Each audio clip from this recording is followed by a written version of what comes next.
El madero era áspero y pesado, un lastre de condena que le desgarraba los hombros ya flagelados. A su lado otro arrastraba una cruz idéntica y entre ellos un tercero, cuyo madero parecía pesar más que los dos juntos, no por su fibra de árbol, sino por un peso invisible que inclinaba su espalda hasta el suelo. La multitud escupía, gritaba, y sus rostros, distorsionados por un odio ciego, eran el reflejo de la misma oscuridad que había habitado por tanto tiempo en el corazón del ladrón. Él era un criminal, un hombre cuyo nombre se había perdido en el fango de sus decisiones, conocido solo por su culpa y sentenciado a expirarla en una cruz romana. El aire olía a polvo, a sudor y a sangre, y el sonido de los martillos ya resonaba en su mente. Un tañido fúnebre que anticipaba una agonía sin gloria. Subieron al Gólgota,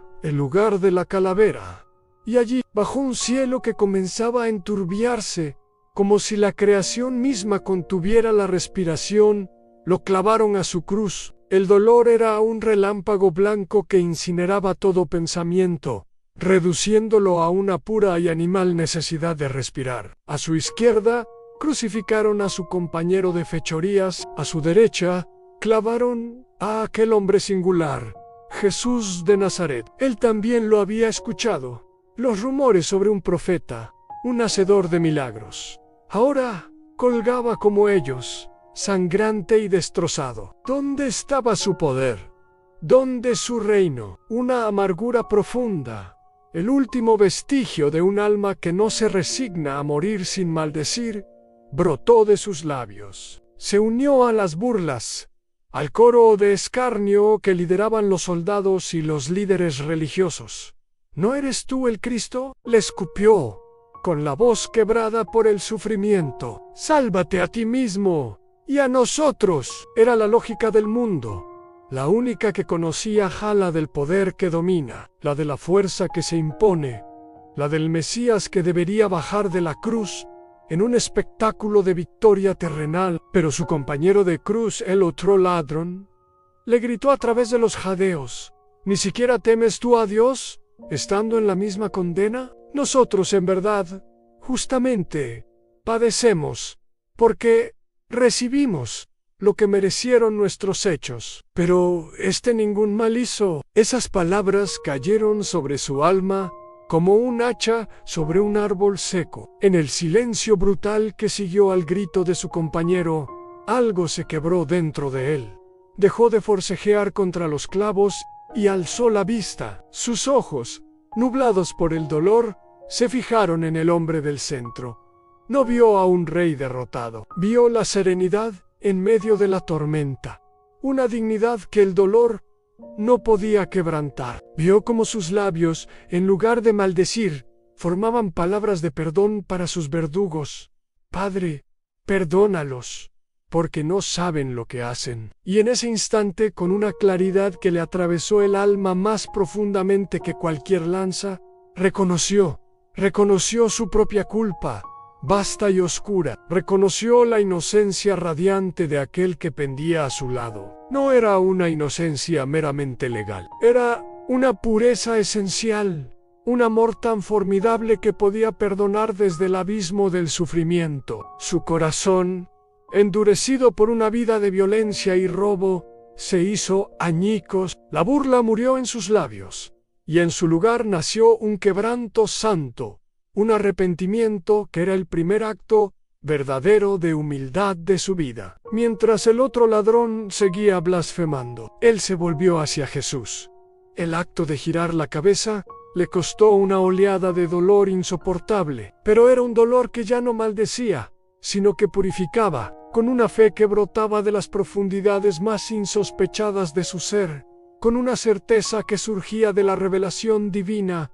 En un lugar destinado a la desesperación, abrió su boca. Su voz era un hilillo de aire, un susurro raspado por la agonía, pero cargado de una fuerza que conmovió los cimientos del cielo y del infierno.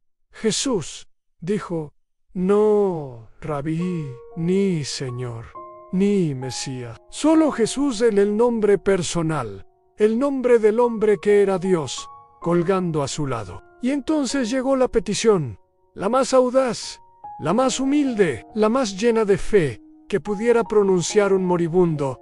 Acuérdate de mí cuando vengas en tu reino. No pidió que lo bajara de la cruz. No suplicó un milagro para sus heridas.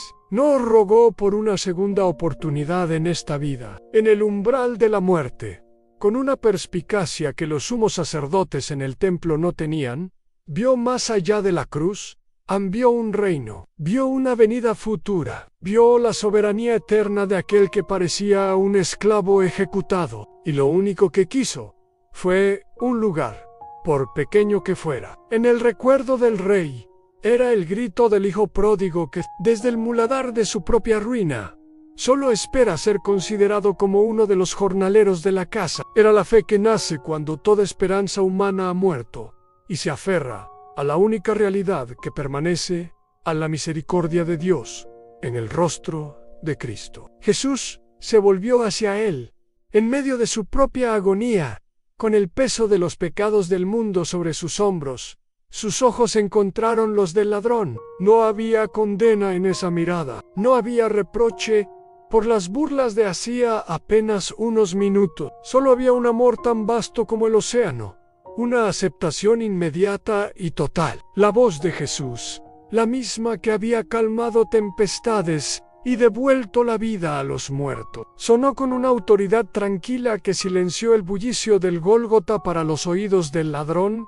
De cierto te digo, no dijo quizás, ni ojalá, ni veremos. Era una promesa sellada con la autoridad de la verdad absoluta. Hoy mismo, no después de un purgatorio, no al final de los tiempos, no en un lejano futuro, ese mismo día, en medio de la aparente derrota, el triunfo esperaba. Estarás conmigo en el paraíso, no dijo, en mi reino, como un concepto lejano, sino conmigo.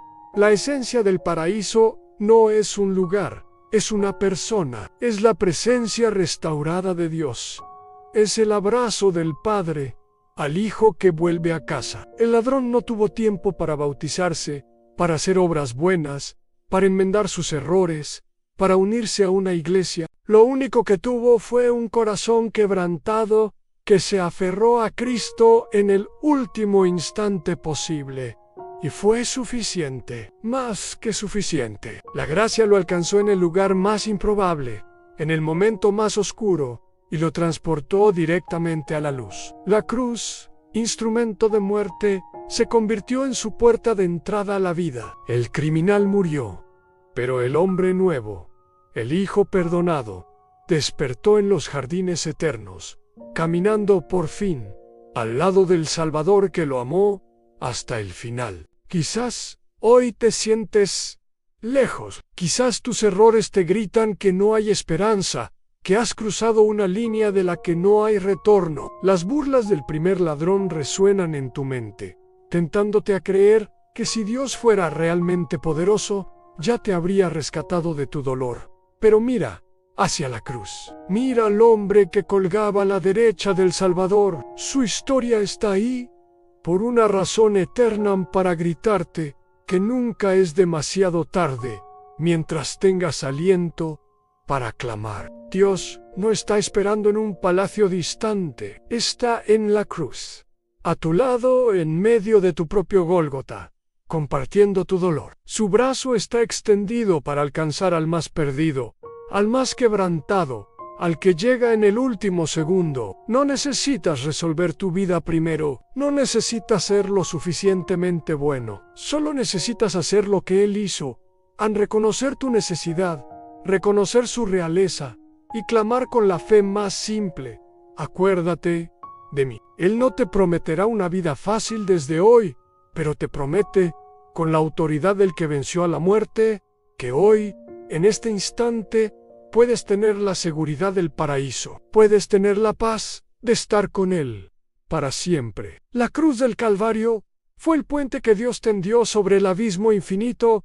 que nos separaba de el buen ladrón. Fue el primero en cruzarlo, demostrándonos que no importa cómo empieces el camino, lo que importa es dónde y con quién decides terminarlo. Confía en esa promesa. Clama a Él y comparte esta esperanza, porque si hubo lugar en el paraíso para un ladrón moribundo, definitivamente lo hay para ti.